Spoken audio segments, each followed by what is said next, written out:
Honneur aux dames, je commence par Claire Bailly, si tu veux bien. Alors Claire, voilà, aujourd'hui, 2 ans et demi que tu es chrétienne, que tu as accepté cette vie en Christ. Tu essaies justement de gagner des âmes à Dieu. Est-ce qu'aujourd'hui, tu te sens comme une mère spirituelle? Ça, je ne sais même pas quoi dire parce que j'ai des personnes qui m'appellent pour quand même me demander de prier avec eux, de les soutenir en prière, de leur donner des conseils aussi, chose que je fais beaucoup. Donc ça, je ne sais pas si c'est ça qu'on appelle mère spirituelle. C'est peut-être ça. Ou si c'est pas ça. En tout cas, pour l'instant, comme je n'ai pas d'église, donc je ne peux pas dire si je suis une mère spirituelle, je me dis que je suis quand même, comment on appelle ça, une aide que le Seigneur apporte, c'est-à-dire pour que je puisse vraiment aider mes frères et sœurs dans la marche avec le Christ aussi. Parlons d'aide. Est-ce qu'aujourd'hui, tu te sens investi d'une mission spéciale? Oui, déjà, aujourd'hui, avec le Seigneur, chose que j'ai oublié de dire, le Seigneur m'a permis de mettre ma fondation qui est reconnue aujourd'hui par l'État. D'accord. Aujourd'hui, le Seigneur me permet, avec le peu que j'ai et l'aide de monsieur, parce que je n'ai jamais dit, ah, venez aider, ça viendra un jour. Mais où j'ai lancé déjà la fondation Claire Bailly qui aide les veuves et les orphelins et les démunis aussi. Voilà, parce que c'est vrai, on a les orphelins, mais il y a des gens même qui ont des parents, mais qui sont vraiment, qui souffrent, qui sont dans la rue. Et Claire Bailly, vraiment, le Seigneur me met à cœur. J'ai été toujours comme ça, mais aujourd'hui, c'est quelque chose qui est reconnu. À côté de la fondation, est-ce qu'un jour, on verra Claire Bailly à la tête d'une église? Est-ce que tu comptes ouvrir une église, être pasteur? Toute chose, c'est le Seigneur qui décide. Hein. C'est lui qui décide, mais est-ce que dans ton cœur intérieurement, Claire Bailly, tu y penses de temps en temps?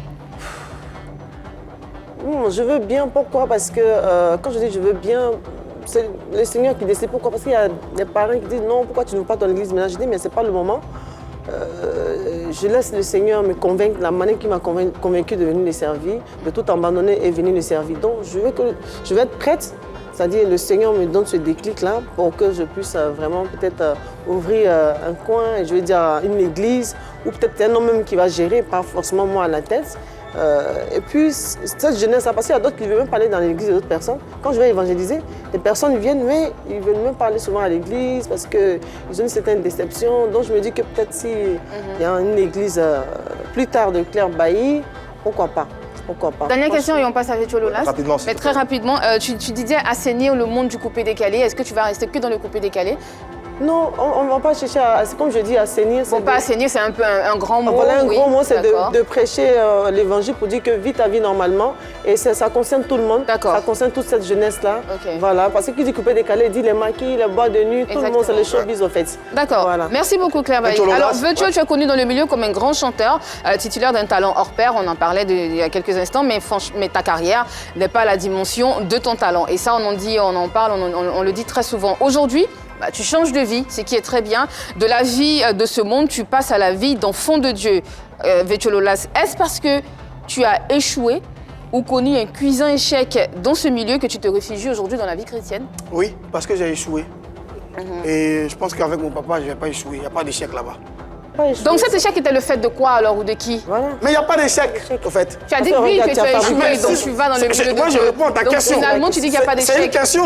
À quoi on doit retenir alors? Qu'est-ce qu'on doit retenir? Ça a été une très belle question. Moi, je répondais à ta question. Ok. Si avoir un petit studio à la maison, avoir un peu d'argent, se nourrir, payer la maison, payer la scolarité des enfants.